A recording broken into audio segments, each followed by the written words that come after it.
Hello friends and medical student, pharmaceutical quality assurance के इस video में हम लोग बात करेंगे about the buildings and facilities और प्रोमाइसेस के बारे में। इसमें हम लोग इनके बारे में बात करेंगे और बात करेंगे about the design and construction features जो कि हम लोग यूज़ करते हैं अपनी फार्मास्यूटिकल इंडस्ट्री में। मेरा नाम है डॉक्टर महंताब सिंह। तो चलिए शुरू करते हैं। तो अगर हम बात करते हैं about the buildings and facilities या प्रीमाइसेस के बारे में, तो इसमें हम लोग एक एक करके इन तीनों के बारे में पहले बात करेंगे। तो अगर हम बिल्डिंग्स की बात करते हैं तो जो हमारा होता है buildings and facilities used in the manufacturing of pharmaceutical should located designed and constructed to facilitate cleaning maintenance operation as appropriate to the type and stage of the manufacturing. तो जो हमारी फार्मास्यूटिकल इंडस्ट्री होती है जहाँ पे हम अपनी manufacturing की प्रोसेस करते हैं, वहाँ पे जो हमारी बिल्डिंग्स है और जो हमारी फैसिलिटीज़ है वो इस तरह से लोकेटेड होनी चाहिए, डिज़ाइंड होनी चाहिए और कंस्ट्रक्टेड होने चाहिए कि वो इस चीज़ को फैसिलिटेट करे कि हम आसानी से उसको क्लीन कर सकें, मेंटेन कर सकें और उसमें जो हमारे ऑपरेशंस हैं उनको हम अच्छे से अप्रोप्रिएटली एक तरह से परफॉर्म कर सकें, वो to the type and stage of the manufacturing. हम जिस टाइप की वहाँ पे मैन्युफैक्चरिंग कर रहे हैं उसके अनुसार वो होनी चाहिए, उसको एक तरह से फैसिलिटेट आप कह सकते हैं करनी चाहिए, या जो हमारी अलग अलग स्टेजेस होती हैं मैन्युफैक्चरिंग की उनको ये फैसिलिटेट करनी चाहिए। तो अगर हम टाइप्स की बात करते हैं तो इसका मतलब होता है कि अगर हम एक तरह से प्रिपेयर कर रहे हैं, पेरेंटल प्रिपरेशन प्रिपेयर कर रहे हैं, ऑप्थेल्मिक जो हमारी प्रिपरेशन है अगर हम वो प्रिपेयर कर रहे हैं तो वहाँ पे हम इस चीज़ का ध्यान रखते हैं, या जो हमारी बिल्डिंग और फैसिलिटीज़ है वहाँ पे इस तरह से होनी चाहिए कि जो हमारा होता है एसेप्टिक कंडीशन प्रॉपरली वहाँ पे मेंटेन हो सके। अगर हम वहाँ पे एक तरह से कैप्सूल प्रिपेयर कर रहे हैं, वो टेबलेट वो प्रिपेयर कर रहे हैं, क्रीम प्रिपेयर कर रहे हैं या लिक्विड डोजेज फॉर्म प्रिपेयर कर रहे हैं, तो उसके हिसाब से या उसकी जो प्रोसेसेस है उनको वो प्रॉपरली फैसिलिटेट वो करना चाहिए। और अगर हम स्टेजेस की बात करते हैं तो इस कंडीशन में क्या है कि जो भी हमारी मैन्युफैक्चरिंग की अलग अलग स्टेजेस होती हैं उनको वो प्रॉपरली फैसिलिटेट एक तरह से करें। वो लाइक अगर हम बात करते हैं वो टेबलेट की होती है मैन्युफैक्चरिंग, तो उस कंडीशन में जो हमारा होता है ग्रेनुलेशन एरिया वो वहाँ प्रॉपर होना चाहिए, जो हमारा एक तरह से पंचिंग एरिया है वो वहाँ पे प्रॉपर होना चाहिए। अगर हमें कोटिंग करनी है तो उसका एरिया वहाँ पे हमारे पास होना चाहिए, और उसमें जो भी हमारे ऑपरेशंस हैं, जो हमारी बिल्डिंग्स है और जो हमारी फैसिलिटी है वो उसको प्रॉपरली फैसिलिटेट करना चाहिए कि हम आसानी से इन सब चीज़ों को वहाँ पे कर सकें। अगर हम बात करते हैं अबाउट द प्रीमाइसेस, तो इसको हम लोग डिफाइन कर सकते हैं all the buildings where the manufacturing of the product will take place. तो जो हमारा प्रीमाइसेस होता है वो हमारी वो पूरी बिल्डिंग होती है जहाँ पे जो हमारी होती है मैन्युफैक्चरिंग की प्रोसेस होती है, या हम कह सकते हैं कि जहाँ पे हमारे जो है प्रोडक्ट फॉर्म हो रहे हैं उसको वो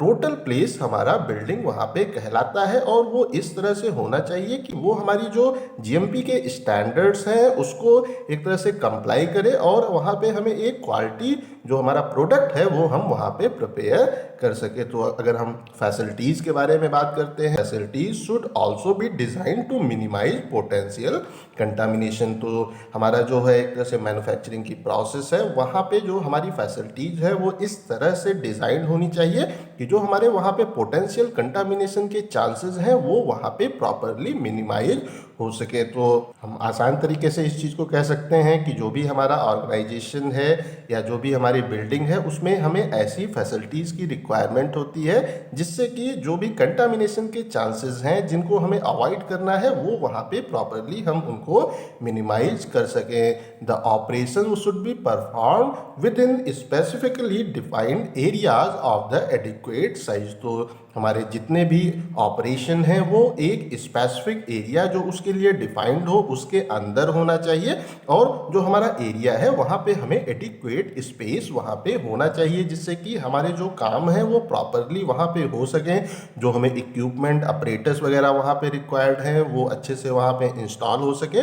तो इस कंडीशन में जो भी हमारे ऑपरेशन है, अगर हम एक तरह से ग्रेनुलेशन की बात करते हैं तो उस प्लेस पे जो हमारा होता है ग्रेनुलेशन एरिया वहाँ पे हमें अपनी ग्रेनुलेशन की प्रोसेस वो करनी चाहिए। जो भी हमारे स्पेसिफिक स्पेसिफिक एक तरह से डिफाइंड एरिया है, वहाँ पे हमें हमें अपने अलग अलग ऑपरेशंस जो हैं उनको परफॉर्म करना चाहिए। अगर हम एक तरह से एसेप्टिक रूम की बात करते हैं तो वहाँ पे जो हमारे होते हैं पैरेंटल एक तरह से प्रोडक्ट है उनको हमें वहाँ पे प्रिपेयर करना चाहिए। अगर हम बात करते हैं कि अगर हमें अपने टेबलेट की पंचिंग करनी है तो उसका एरिया अलग होना चाहिए, उसके लिए वो एरिया डिफाइंड होना चाहिए और वहीं पे हमें अपने ये ऑपरेशन प्रॉपरली करने चाहिए।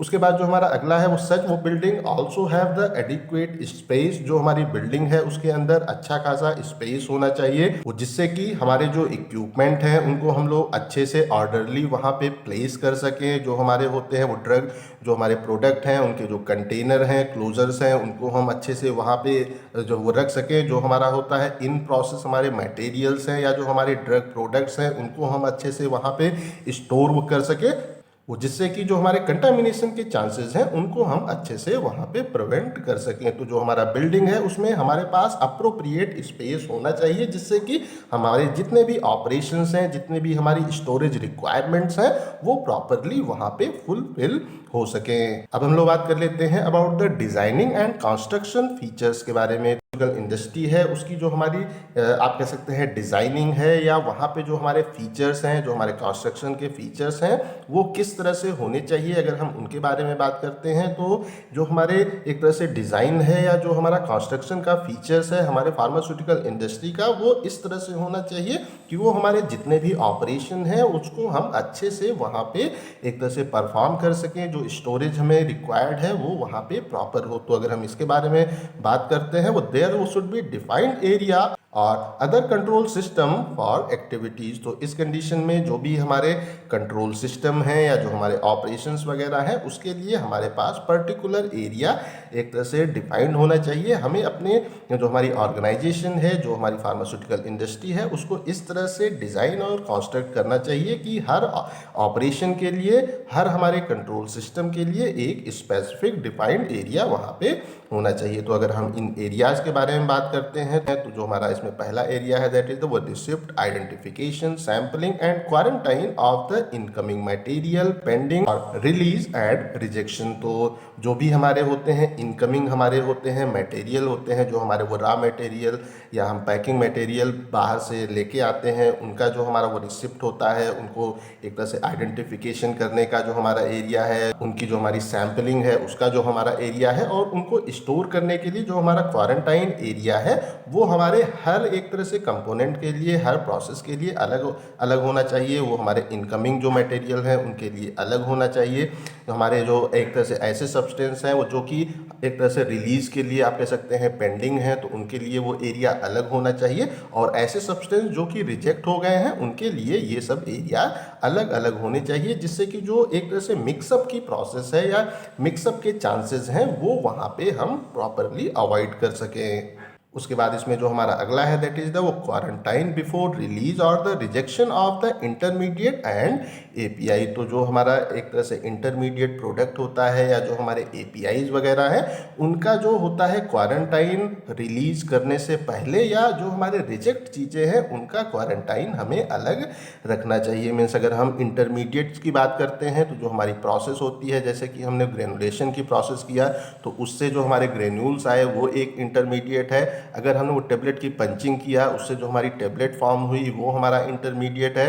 उसके बाद में अगर हमें उसकी कोटिंग करनी है तो जो हमारा कोटिंग की प्रोसेस है, उसके बाद में जो हमारा एक तरह से कोटेड आई टेबलेट उसका हमारा इंटरमीडिएट वो अलग है। या एपीआई की अगर हम बात करते हैं तो ये हमारे एक्टिव फार्मास्यूटिकल इंग्रेडिएंट है, इनका जो हमारा क्वारंटाइन है जहाँ पे हमें इन्हें प्रॉपरली स्टोर करना है वो यहाँ पे अलग से हमें अपने इंडस्ट्री के अंदर प्रोवाइड करना चाहिए, या हमारी जो इंडस्ट्री की डिज़ाइन है उसमें इसके लिए भी स्पेस प्रॉपरली होना चाहिए।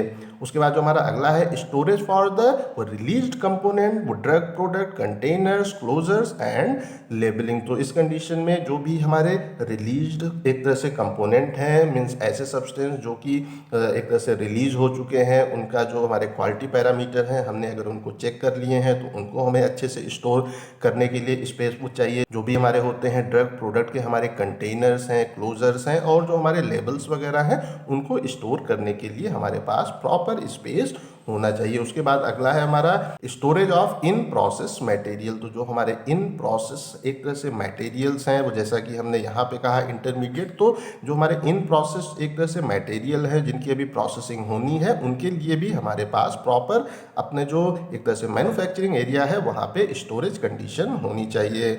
उसके बाद जो हमारा अगला है that is the manufacturing and processing operation. तो जो हमारे होते हैं मैन्युफैक्चरिंग और हमारे प्रोसेसिंग के ऑपरेशंस हैं, उनके लिए हमारे पास प्रॉपरली स्टोर या प्लेस होना चाहिए, जिससे कि हम अच्छे से जो हमारे मैन्युफैक्चरिंग की प्रोसेस है उसको प्रॉपरली अच्छे से कंप्लीट कर सकें। उसके बाद हमारा अगला है that is the packaging and labelling operation. इस प्लेस पे जो हमारे मटेरियल प्रिपेयर हो गए हैं, डोजेज फॉर्म प्रिपेयर हो गई हैं, उनके प्रॉपरली एक तरह से पैकेजिंग के लिए और वो लेबलिंग के लिए हमारे पास प्रॉपर एरिया वहाँ पे होना चाहिए। उसके बाद जो हमारा अगला है दैट इज़ द वो quarantine storage before release of the product. तो वो प्रिपरेशन, वो डोजेज फॉर्म जो हमने प्रिपेयर कर लिया है, वो मेडिसिन जो हमने प्रिपेयर कर लिया है, अगर वो अभी रिलीज़ नहीं हुआ है, उसके क्वालिटी पैरामीटर कुछ अभी हमें चेक करने हैं, तो उस कंडीशन में उसके एक तरह से क्वारंटाइन के लिए या स्टोर करने के लिए हमारे पास प्रॉपर एरिया होना चाहिए। हमें इस तरह से वहाँ पे अपना कंस्ट्रक्शन एक तरह से करना चाहिए। उसके बाद क्या है, storage of the product after release. तो जो हमारा एक तरह से प्रोडक्ट है जिसके क्वालिटी कंट्रोल टेस्ट हो गए हैं, अब उसको मार्केट में हमें भेजना है, रिलीज करना है, तो उसके एक तरह से बीच में कि जो हमारे रिलीज नहीं हुए हैं और जो हमारे रिलीज हो गए हैं, उनको हमें अलग अलग रखने की आवश्यकता होती है। तो ऐसे प्रोडक्ट जो हमारे रिलीज हो गए हैं उनके स्टोरेज के लिए हमें प्रॉपर स्पेस की आवश्यकता होती है। उसके बाद अगला है हमारा कंट्रोल एंड लेबोरेटरी ऑपरेशन। जो हमारा होता है वो क्यूसी की लैब्स वगैरह होती हैं, उनके लिए हमें प्रॉपर एरिया प्रोवाइड करने की आवश्यकता होती है।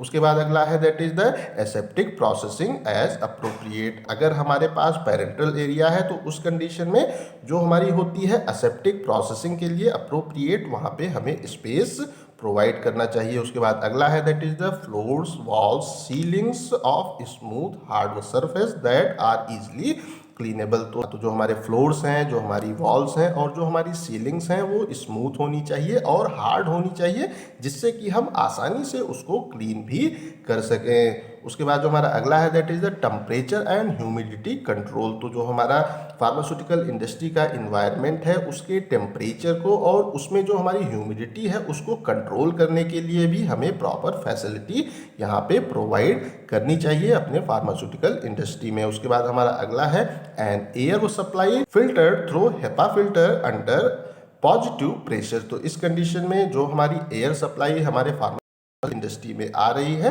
उसको हमें एक हाई इफिशियंसी पार्टिकुलेट पास करना चाहिए और जो हमारा एयर का वहाँ पे प्रेशर होना चाहिए वो एक तरह का पॉजिटिव प्रेशर वहाँ पे होना चाहिए। मीन्स जो हमारी एयर है उसके अंदर एक पॉजिटिव प्रेशर यहाँ पे होना चाहिए, जिससे कि जो एयर है वो एक डायरेक्शन में फ्लो करे। उसके बाद जो हमारा अगला है that is the A system for monitoring environmental condition. तो जो हमारे इन्वायरमेंटल वहाँ पे कंडीशन है हमारे हम कह सकते हैं मैन्युफैक्चरिंग एरिया में, पैकिंग एरिया में या लेबलिंग एरिया में, तो उस कंडीशन में वहाँ पे जो हमारा इन्वायरमेंटल कंडीशन है उसको मॉनिटर करने के लिए हमें वहाँ पे एक सिस्टम की रिक्वायरमेंट होती है। ये फैसिलिटीज़ भी हमारे ऑर्गेनाइजेशन में, फार्मास्यूटिकल इंडस्ट्री में होनी चाहिए। उसके बाद हमारा अगला है a system for the cleaning and disinfecting the room and equipment. हमारे पास एक ऐसा सिस्टम होना चाहिए जिससे कि जो हमारे रूम्स हैं या जो हमारे इक्विपमेंट हैं उनको प्रॉपरली हम क्लीन कर सकें और डिसइंफेक्ट कर सकें। जो हमारी अलग अलग प्रोसेसेस हैं, अलग अलग वो बैच हैं, उनमें ट्रांसफ़र होने से पहले जो हमारी क्लीनिंग की प्रोसेस है या डिसइंफेक्शन की प्रोसेस है वो हम प्रॉपरली एक तरह से करें, उसके लिए एक प्रॉपर सिस्टम या फैसिलिटी हमारे ऑर्गेनाइजेशन में होनी चाहिए। Okay friends and my student, ये टॉपिक आप लोगों को समझ में आ गया होगा। अगर अभी भी कहीं कोई कन्फ्यूज़न है तो आप कमेंट करके पूछ सकते हैं। इस टॉपिक का PDF आपको डिस्क्रिप्शन में मिल जाएगा। इस वीडियो को लाइक करें, अपने दोस्तों के साथ शेयर करें और ऐसे ही वीडियोज़ देखने के लिए हमारे चैनल को सब्सक्राइब करना बिल्कुल भी ना भूलें। Thank you.